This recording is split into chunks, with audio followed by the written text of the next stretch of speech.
Hello again, everybody, and welcome inside WQEL WBCO Crawford County Now Studios in Bucyrus. I'm Travis Berardi from the OH Report for another edition of the Coach's Corner, a bit of an abbreviated edition as we have one team only here tonight, and that team is the Wynford Royals boys basketball squad. And let's welcome them in first, head coach Adam Ginther. Coach, how are we doing tonight? Doing very well. Will this cold ever end? Not in the near future, no. I'm afraid not.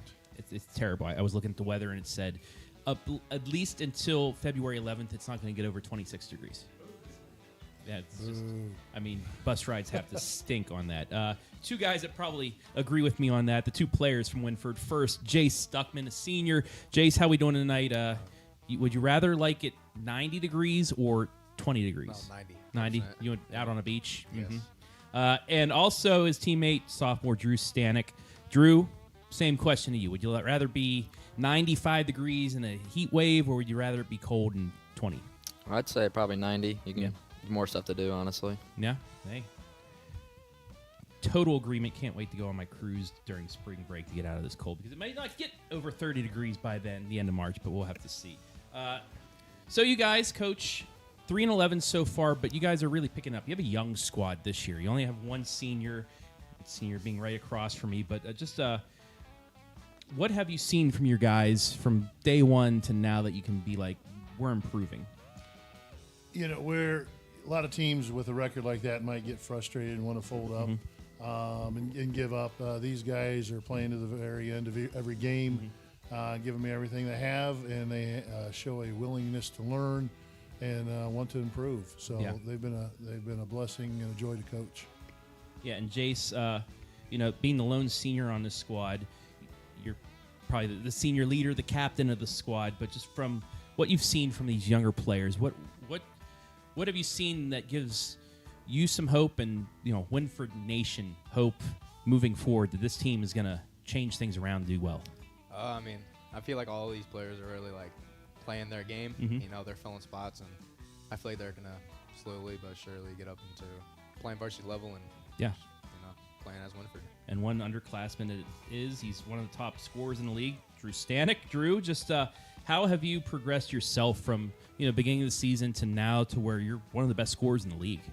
Well, it's just relying on my teammates, realizing I don't have to do it all myself, and they've proven themselves they can score too, and it's just kind of helpful to have them both out there, everyone out there.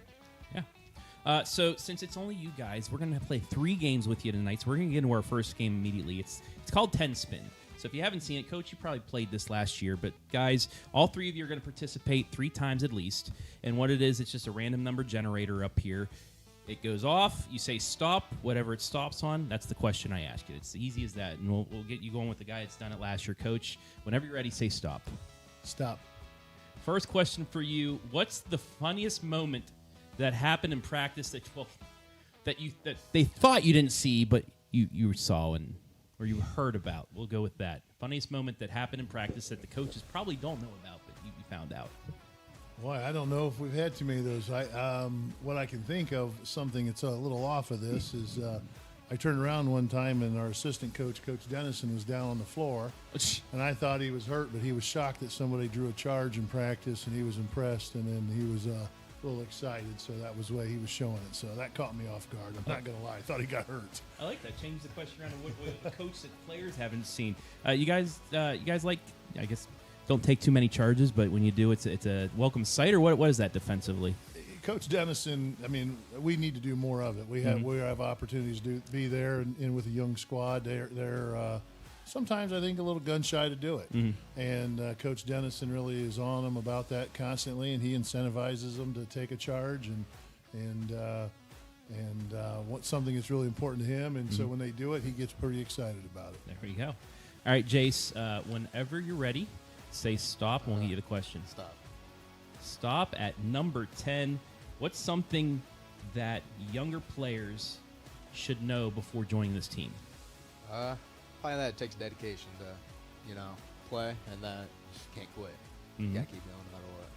There you go. I like that. All right, Drew, your first time around, whenever you're ready, say stop. Stop. Would you consider playing outside right now, but for a good cause? So something like money for charity, but playing in a basketball game right now under the lights out on a park court or something like that. Would you in 7-degree weather? Would you consider doing that for charity? And it's 7 degrees right now to play in a basketball game? Yeah. I don't even know if the basketball will bounce. I could do that. I like that. I like the day. I will go out. I'll play against you. Not right now. We don't have any money going up, so people don't hold me to that. But I would absolutely do it if it was for a good cause. All right, Coach, your second time around. Whenever you're ready, say stop. Stop. Stop on number 9. Perfect. Shot clock. What are your thoughts on that? Should we have it? Shouldn't we have it? And if we do, when should it come out? I think I'm good with it. Mm-hmm. I'm good with it. I know it's in quite a few states. I think it's 32 states. I know it's been discussed. The big issue is the cost of implementing it for school districts and having another person at the table running it. That, having more manpower to do it. Yeah. But I think for the game of basketball, I think for us, I think there, very few possessions go beyond 30 seconds. Yeah. But I think at the end of a game, it can make it a little tougher on the team with the lead to kind of sustain it. So I think there's a place for it. Okay. I like it. All right, Jace, whenever you're ready, say stop. Stop. Stop at number 6. What is one habit that you've built this season that's made you better off the court? Off the court? Off the court, yes. One habit.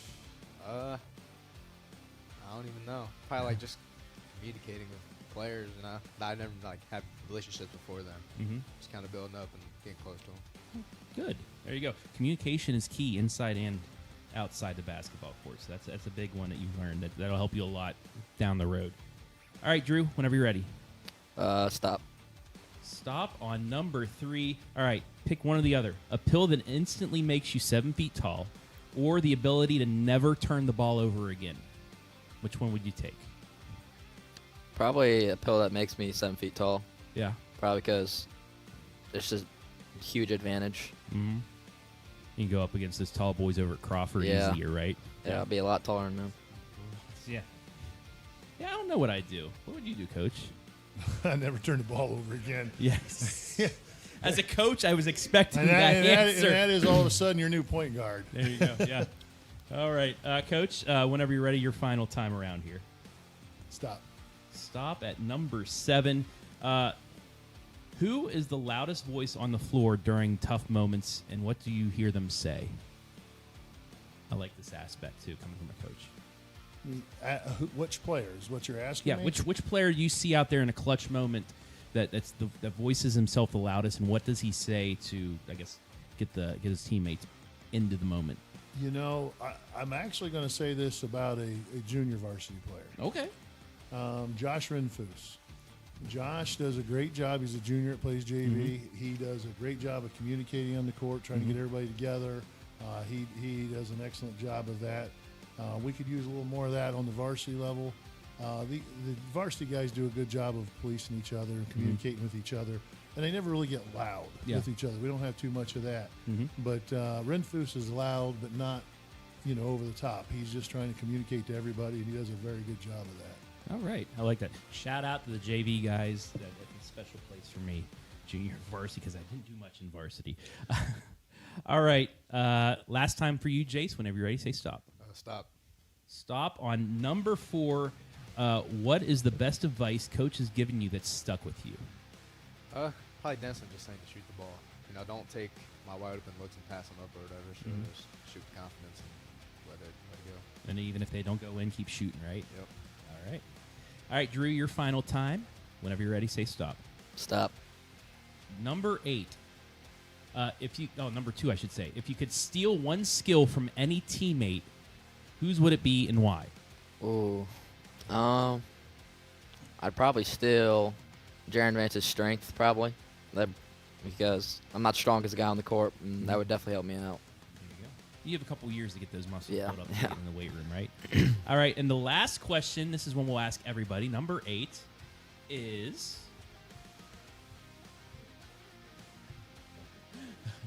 for everybody, even you as a coach, we'll start with you, Coach Ginther, but going into the season, what was a personal goal for yourself, and how is that progressing throughout the season?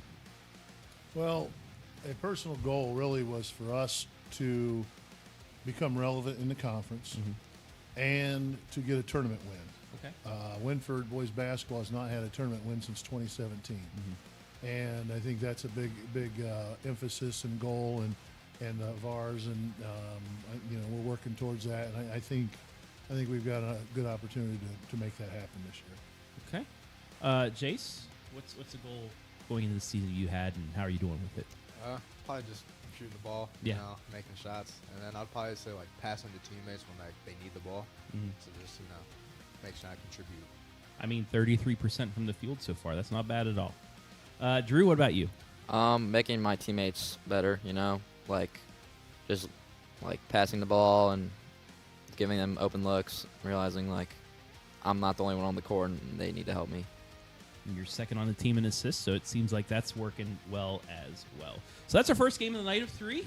That was 10 spin. Also a reminder for you folks watching on the WQEL, WBCO, Colonel Crawford County Now Facebook. We do have a basketball game going on right now on WQEL Radio. That's Colonel Crawford taking on Clear Fork. That's a big non-conference game. Currently in the second quarter, 21-12 Crawford over the fast three-point shooting squad of Clear Fork. So you can tune into that on the radio and just have this on your computer, laptop, phone, iPhone, iPad, whatever, and do both. It's a sports night. Why would you be outside right now? It's flipping cold.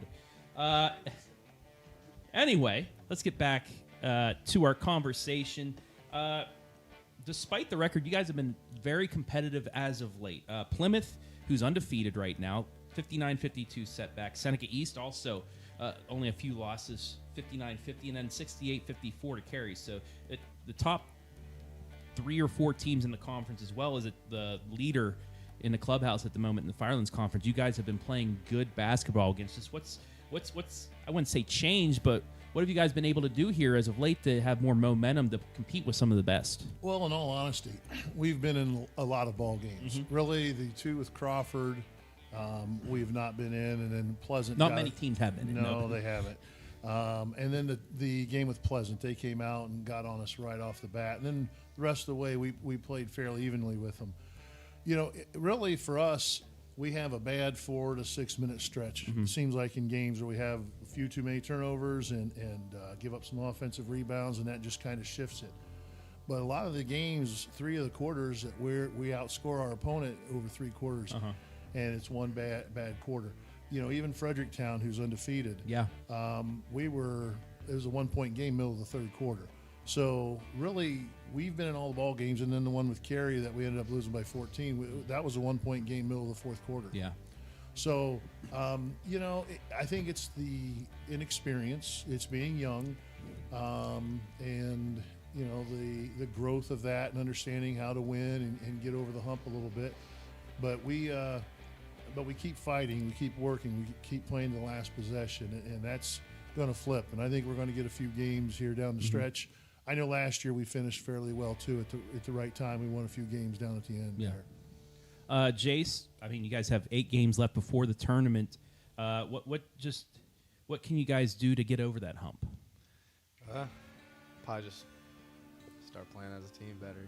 I don't know, just start communicating better, and then I don't even know. Yeah. Just play. What about you, Drew? Yeah, what Jay said, we just gotta play as a team. We gotta not be selfish and realize that we need each other, and win, we're going to have to play together.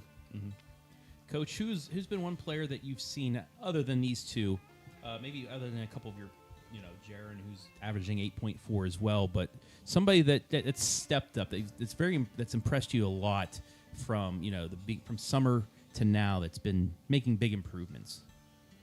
Well, defensively, Braylon Wells, a freshman, has really come in and given us a little intensity, pressuring the primary ball handler on the other team, doing a pretty good job of that for us. And he's not afraid to, kind of get entangled with someone a little bit and make him work.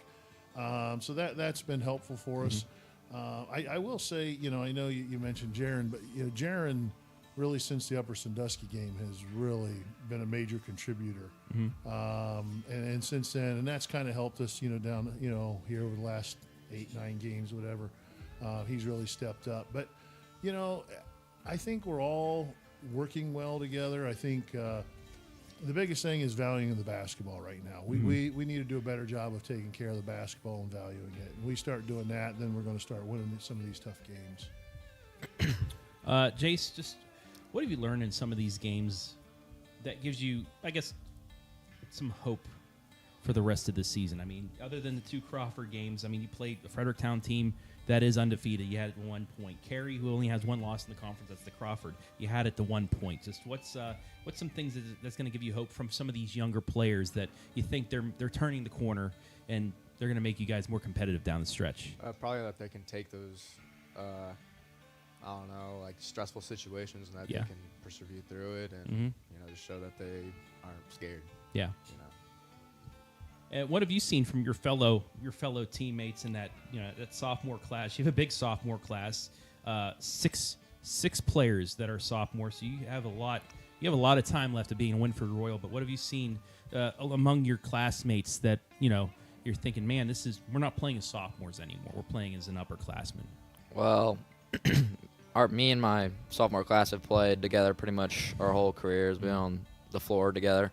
And when we're out there, you can see the chemistry. But what really excites me is no one's scared, no one's timid. And the only thing we just need to work on is we're just missing shots, but that's about it. Okay. Let's get into our second game, since we do have a few more on this special edition of the Coach's Corner, brought to you by Pizza Hut, Bucyrus, and Galion. No one out Pizza Hut like they do in Bucyrus and Galion. I get paid in pizza, so I have to say that, guys. It was good. Pretty good pizza once again tonight. Dan Messerschmidt was our delivery man tonight too. He's I heard he has a background in DoorDash, so maybe if you can find him delivering to your doorstep here in this cold weather we've had. But we're gonna play on the same page. You guys have these whiteboards in front of you. What we're gonna do is I have 5 questions I'm going to ask Coach. They're multiple questions. You guys he's gonna write down his answer. And I don't know if that black marker is working. If not, I can just see it. Okay, it does work. We're good. We got a new marker from last week. But whatever he writes down, if you match him, you get a point. If none of you get it, he gets the point. Whoever has the most points out of that gets to go to practice with bragging rights, because I have nothing. Everything got frozen before I got here, and we don't have anything to give. But anyway, 5 questions. So the first one, and you can just write down the answer and then erase it if you want to, Coach. But we're going to start right here on the same page. First question. Coach's biggest pet peeve during a game is A, turnovers in transition, B, not sprinting back on defense, C, bad shot selection, or D, missed box outs. So A, turnovers in transition, B, not sprinting back on defense, C, bad shots, D, missed box outs. And wait, we're working together, right? No, against each other. We're going against each other. I should. So when you guys are ready, you guys will turn over first, and then Coach will. So turn them over. B, and that is it. You guys both get a point. So Jason, Drew both have 1. Not sprinting back on defense. So giving up transition buckets, not a way to get on your good side, Coach. That is correct. That's correct. That's just a lack of effort. Okay. Question number 2. If Coach had to coach another sport, what would it be? A, football, B, baseball, C, soccer, or D, he would never leave basketball. Why the heck are you asking me? So would Coach have one of those 3, or would he just not leave basketball and do it? All right, boys, if you're ready, flip them over. A, D, and it is A. So, Jace is 2 for 2. Question number 3. Coach is most likely to say this in a timeout. A, when you're down. We're beating ourselves. B, lock in right now. C, next play. Or D, he just gives you a glare. What does Coach most likely to do in a timeout? A, we're beating ourselves. B, lock in right now. C, let's focus on the next play. Or D, just stares at you, which makes you very nervous. All right, guys, turn them over. A. It's A. We're beating ourselves. So it is the lead still for Jace, 3-2. Coach, you have to stump them. I guess it's a good thing. They know you. That's right. That's right. Question number 4. Coach secretly loves players who A, takes charges, B, dives for loose balls, C, talks on defense, or D, does all the little things. We'll go over them again. A, take charges, B, dives for loose balls, C, talk on defense, or D, does all the little things. A few letters. Whenever you guys are ready, turn them over. D, it was his answer. Doing all the little things, because that turns into all those other things, right, Coach? It does, absolutely. All right. Final one. We have a 1-point lead by Jace. Drew, you can tie if you can get the answer without him. Number 5, if Coach could add one rule to basketball, what would it be? A, no complaining to the refs, or it's an immediate technical. B, shot clock everywhere. C, automatic sub for jogging. So if somebody jogs, he can immediately, like a hockey switch. Or D, defense-only drills count as offense. Okay.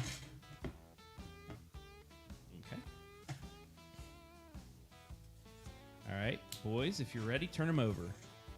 You both said C. It was C. Chase Stuckman, the senior, 5 for 5. Pretty good. That's pretty darn good. 4 He's for listening. 5 from the sophomore as well. So, Drew, you guys know your coach. And That's I a very debated good thing. between that one on the one where they were split. So that hey, I Hey, there had you to go. think for just a half a minute on that. there you go. So, well done. You won't have to run in practice because you know you've heard Coach and you know what he has to say. So now, hopefully, your teammates are watching and know that too. So if anything happens, they're like, "Oh yeah, that's what Coach thinks." All right, back to some more questions before we get to our final game. Coach, I know Wynford, knowing Joe Baylog like I do now, Wynford's had a very, a very historical basketball squad back to Coach Sheldon's years. Do you talk a lot about the history of Wynford to try and, talk Wynford basketball with these boys? Or how do you get what has happened in the past into their heads to become like one of those historical teams? I don't focus on it by any means because I don't want them to try to live up to an expectation that was, maybe unrealistic at times. I'm familiar with those teams back in the late 80s. I played at River Valley, so Okay. I graduated last year, the old NCC conference, so right, at the tail of that 87 to 90 window of when Wynford was very strong. And so I know, what that was like. I do live in the district now, and I think it's important to, we had a phrase last year, embrace the past while building towards the future. Okay.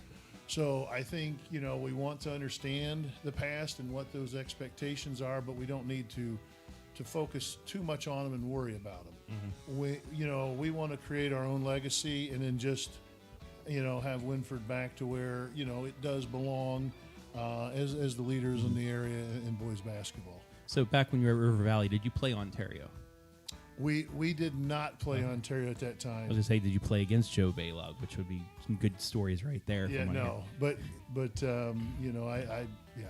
Coach Gray, who who we lost, was the head yes. coach at Ridgedale, and our Yeah. JV coach played for him, and then a gentleman that Coach Baylog went to college with, who's a good friend of mine as well. So I know Coach Baylog just to say hi, but I don't know him well. But no, I know he's a legend.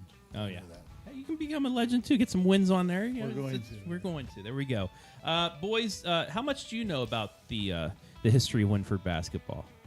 I mean, I know a little bit. Yeah. Considering my sister grew up, in that time frame of where they were pretty good. So I'd go to games when I was young, and I would be in the student section sometimes, and I was like, little one just running around. But I mean, that's about it. I mean, I went to also girls' games because she also played on the team. Oh, so yeah. then I was also running around the hallways and not really paying attention.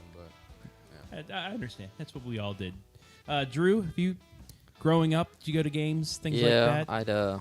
I used to, before we made the new gym, I went to most of the games, but I can't recall any because I don't think I was really paying attention to any of the games, really. And you guys got to play one game last year at the old gym, right? It was the dedication of the court. I know we were there for that, but just how was that? Just playing just one more time on a floor where some Wynford legends were able to play and just be able to be a part of that history now, I guess. That's pretty cool, just playing where my sister played too, Yeah. all them people, so Yeah. that's pretty cool. My question actually just lost out of my head, but you guys have some, I believe, some competitive games for you guys coming up to get ready for the tournament time. Let's see, you had Monroeville. Is that going to be rescheduled? We're trying to find a date with Monroeville to do that, and they're very limited because of their football playoffs. Yeah. And they backloaded a lot of games, so we do have one date we're going to shoot for. So, but I mean, you have Buckeye Central, Upper Sandusky, Edison.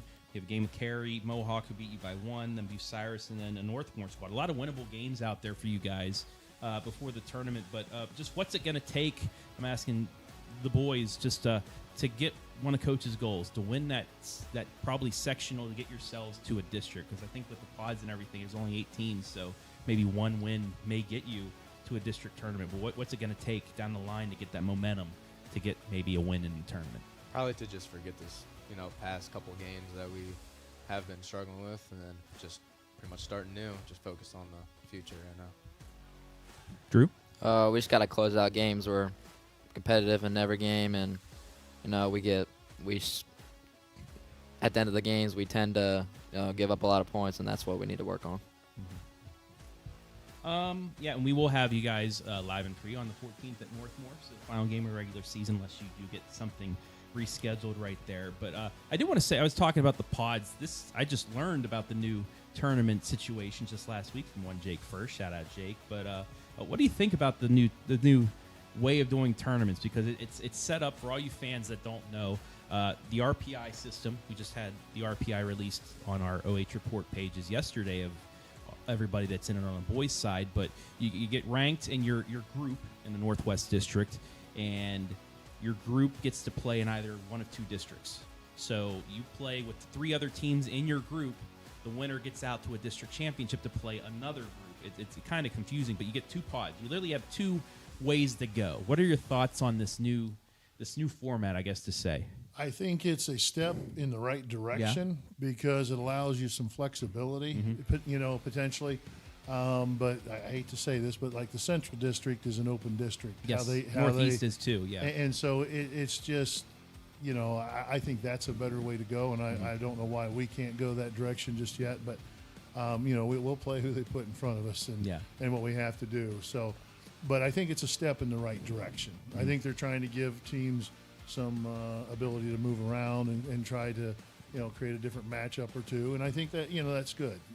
You're not always, oftentimes you're in a sectional playing the exact same teams in your conference. And this gives you kind of an opportunity to maybe play somebody different if you move on. Well, and also it gives you the chance of having 2 teams win a district championship. You may have a couple good teams, like I think your group has Colonel Crawford in it. You could go away from them. You could win a district. They could win a district. You guys could meet in a regional championship with a chance to go downstate. So I do like that, but I also like what you're talking about, where in the Central District and the Northeast District, they just put them 1 to 30, and then you get to choose which bracket you want to go to. Does that matter to you guys, or do you just go out there and play? Because I know coaches think more of that, but I know like when I played, I did focus on it a little bit just because I was interested. But do you guys care about what? You just want to get out there and play, right? Yeah, pretty much. Play whoever's on the court with us, What's one team that you've seen from around the area that you guys don't have on your schedule that you'd like to play this year? I don't even know. I can't think of any teams that we played that. I mean, the one team that I remember was like Old Fort, but then they're pretty good. That was my freshman year, so I don't even know other than that. Are there any teams on the schedule that aren't on the schedule you'd like to play, Drew? No, I haven't really seen any teams that I would like to play against. What about you, Coach? Maybe this is a plea to some ADs. Like, I want to get on your schedule. Our athletic director's done a very good job of working with me and talking about with the new league next year. Yeah, and how that's already set up, and then our 3 crossover games. We know who those are going to be. And for us, it's New Rigo, Hopewell, and Upper Sandusky. So we'll play as crossover games. And so that leaves us 6 non-league games. And we have 5 of those secured. and Ashland Crestview is one. Okay, yeah. Riverdale, Ridgedale, Monroeville again, and River Valley. Oh, okay. So we picked up River Valley. So we have one more game that we're looking for, and we'll see what we land on with that. But you know, Kyle Skidmore has done a very good, nice job of working with me and trying to make sure we can do what's right for us. And you mentioned your thoughts on the addition to the Northern 10. You think that's a good step forward, or you liked it the way it was? Well, I'm anxious to see how it works. I don't mind, me personally, I don't mind the new league. I do wish we would just play everybody once. Yeah. Instead of having the 2 times on your side and then potential some crossover games, but that's me. Yeah. That's me. I would just like to see us play everybody one time in the league. And I'd ask the boys, but they're like, we just want to play basketball. And I like that mindset for you guys, having just to play like that. All right, we're going to play our final game. We'll get you guys out of here. I know it's probably down to, 2 degrees outside right now. Adam Thompson in the Weather Center. It's 5 degrees out here in Bucyrus. Also, Colonel Crawford up 29-19 at the break over Clear Fork, the MOAC champs. So the Lady Eagles pulling off another lead right here at the half. So welcome everybody watching in, too, if you're stepping away from your radio dial, or if you're watching at the Mac. I don't know if you can. There's no cell service in there. But if you are somehow, hey, welcome in. We're going to play our final game. It's called Boomers versus Zoomers. This is going to be fun because we're giving you pop culture questions from the year 1996. None of you were born then, but hopefully there's some questions. You get 3 lifelines. If you ever seen the show Who Wants to Be a Millionaire, you always got 3 lifelines. And those lifelines are, you can ask Coach once for a hint. You can ask me for a hint. You can ask our man Dan Messerschmidt, Mr. Delivery Boy Extraordinaire over here, for a lifeline. I might try and help you out a little bit more down the line because, like I said, you weren't even born when this happened. But hopefully you know. So we're going to get started now. Like I said, Coach, you can just sit off and enjoy what you think. But if you can look at you and see if you know these questions. But question number 1. Which blockbuster disaster movie about an alien invasion on a U.S. holiday dominated the box office in the summer of 1996? Will Smith was the star.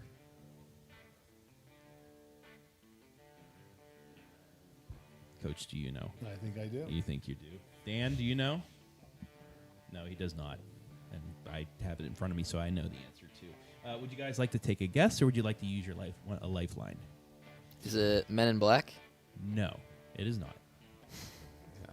It was Independence Day. Never seen it? It's always shown on the 4th of July, so you're bored lighting off bottle rockets or something during the day, it's on there. It's a good flick. I like it. Yeah, Will Smith punches an alien in the face, so that's what you get. Question number 2. Which video game console released in North America in 1996 helped launch 3D gaming into the mainstream with certain games like GoldenEye 007? No? No idea. I mean, maybe like Nintendo, something like that. Nintendo. Switch? No, Nintendo. Like the amount of bits that it could show was the number of bits. Nintendo. GameCube? GameCube? No. Keep going back. It's a number. A number? Yeah, Nintendo. Oh, it's like a DS? 3DS? No? We'll just give you the lifeline. Nintendo 64. I had no clue, Did you have a 64, Coach? I had an Atari. You had an Atari. You played Pong? Yes, combat and Pong. All right. We'll give you that one since Coach helped out. It'll be your lifeline. Oh, this is going to be fun. Number 3, which small handheld digital pet became a must-have toy for students in 1996? It's literally a little egg that you had to, like, every once in a while feed them and do other things. Did you have one of these, Coach? Dan Messerschmidt, did you have one of these when you're back in the 90s? It was a Japanese toy, but it came out of here. It was the Tamagotchi. You guys know what a Tamagotchi is? That's, yeah. Yeah, I got to restart from scratch. Literally, it was just a little like animal thing that you had to feed it and let it grow. But if you didn't feed it, it literally died and went back to the egg. And That was 90s. We didn't have cell They phones or don't look anything like that. impressed. They don't look impressed They at all. don't look Yeah, I know. impressed. Yeah, I know. All right, question number 4. What animated Pixar film released in 95 was still hugely popular in schools in 96 and featured the song You've Got a Friend in Me? Toy Story. That is right. There we go. You're on the board. Toy Story. They're making a new one, actually. So, Toy Story 5, I believe, or 6 or whatever. But Tim Allen and Tom Hanks are coming back to be Buzz and Woody. So, yeah, it'd be worth a watch. Question number 5. Which NBA team completed a record-setting 72-10 regular season in 1996? The Bulls. Yes. Number 23. The OG 23, as I like to say, Michael Jordan. Was that the first or second of their second three-peat? It was 6, 7, and 8, right? I think. Yes, I Yeah. think it was. Yes. So it was the first of the second three-peat because 98 was the Last Dance. You Yep. guys see the Yep. Last Dance? You have? Yeah, I've seen it. No, I Yeah. don't think What'd you I think of it? It was really good. I watched it a couple years ago, and The only thing on during COVID. That's what it was. I remember. yeah, Yeah, everybody watched it on Wednesdays because there was nothing else to do in your houses and stuff like that. But yeah, it was the Bulls 72-10. I think Golden State tied that record and then lost in 7 games to the Cavs. I think that was that year. All right, question number 6. Which TV show about FBI agents investigating aliens and paranormal cases continued its rise to cultural phenomenon in 96? I think that's what it No, could be it's a wrong. TV Not- show. Oh. Okay, TV show. It starts. The first word is just a letter. The blank files. Dan, what is it? Third to last letter of the alphabet. Why? Wait. Third to last, not the second to last. W. Am I wrong? You went on each side of the X. letter X. Oh the my- X files. Yeah. It's okay. You're good. You're good. Good. Question number 7. Adam, you're stumping them tonight with these. 96. Yeah, it is a long time ago. Which Latin dance song became unavoidable at school dances and sporting events in 1996? Starts with... He is! I wouldn't be surprised if it's still played at some dances and people just look at it. It's weird.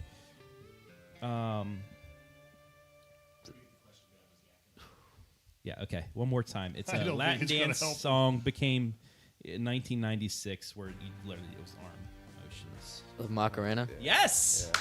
Boom. Yeah. There you go. Wow. Well done. I am impressed. That is the answer. The Macarena. 14 points now. There you go. Yeah, there we go. Number 8. Which female pop group released the hit single "Wannabe," launching the global Spice Mania?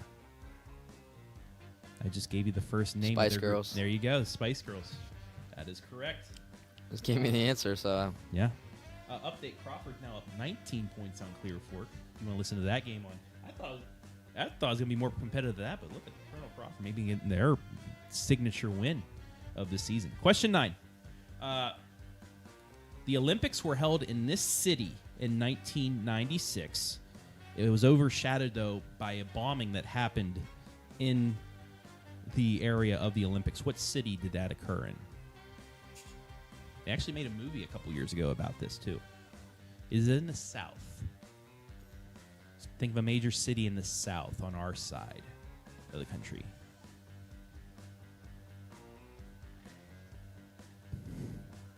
no idea. It is home of the Sugar Bowl.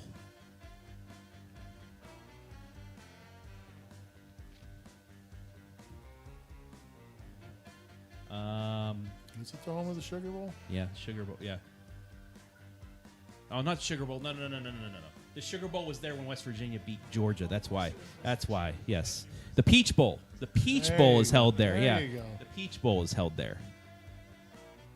An NFL team plays there. It looks like a big camera lens where they play. Chick-fil-A. The Falcons play there. Atlanta. There you go, Atlanta. There we go. That's right. The Sugar Bowl was there once. That's right after Katrina, but it was the Peach Bowl that was there. Yeah. Hey, it was the Sugar Bowl played there, Adam, once. All right, last one. Which iconic basketball movie starring Michael Jordan and Bugs Bunny was released in '96? The first one, not the LeBron one, the Jordan version. Space Jam. There you go. Space Jam is the answer. You guys finished with 16 points, thanks to the Macarena dance to Coach. But those were hard, guys. I don't blame you for not getting a few of those. But yeah, thanks for playing that. We're gonna let you guys get out of here. But before we do, as always on the OH Report, we let you look into the camera, give as many people as you want to shout out. So we will start with the senior, Mr. Stuckman. Go ahead. I would shout out my parents, my friends, family, and then teammates for just being there. Drew? Shout out my Lord and Savior Jesus Christ and my mom and teammates. Amen. And then, Coach, you want to look into the camera? You can get some shout-outs as well. Shout out to my wife and my boys, Grady and Wes. They are a big support, and the assistant coaches and all the fans in the Wynford community. There you have it. Another episode of the Coach's Corner brought to you by Pizza Hut of Bucyrus and Galion is in the books. We'll be back next week, hopefully with a couple teams, weather permitting. But I want to thank the Wynford boys. Best of luck the rest of the season. I hope you guys get that big tournament win and make a run down the end. But thank you guys for joining us, and thank you for joining us. We'll see you next week here from Bucyrus.